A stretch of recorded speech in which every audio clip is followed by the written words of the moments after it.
అకీరా నందన్ సినిమాకు తమిళ star director. ఆ వివరాలు చూసుకునే ముందు మన ఫిల్మీ బౌల్ ఛానల్ని లైక్ చేయండి, షేర్ చేయండి, సబ్స్క్రైబ్ చేసుకోండి.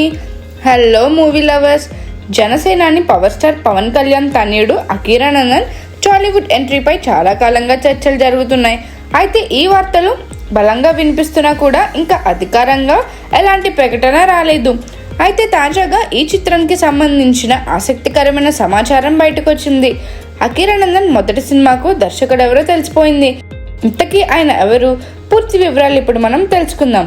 అకీరా ఫస్ట్ మూవీని తమిళ దర్శకుడు విష్ణువర్ధన్ దర్శకత్వం వహించబోతున్నట్టు వార్తలు వస్తున్నాయి. పవన్ కళ్యాణ్తో పంజా సినిమాను తెరకెక్కించిన విష్ణువర్ధన్ ఇప్పుడు అకీరా నందన్ను లాంచ్ చేయనున్నారని సమాచారం.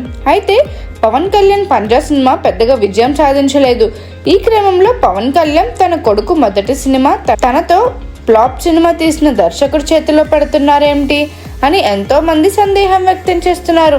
కొంతమంది మాత్రం పంజా ఫ్లాప్ అయినా కానీ అది కల్ట్ క్లాసిక్ అని, అకీరాకి విష్ణు కరెక్ట్ అని కామెంట్స్ చేస్తున్నారు. మరి ఈ వార్తల్లో నిజమెంత ఉందో మున్ముందు చూడాలి. మరిన్ని మూవీ అప్డేట్స్ కోసం, ఫిల్మ్ రివ్యూస్ కోసం ఫాలో అవుతూ ఉండండి.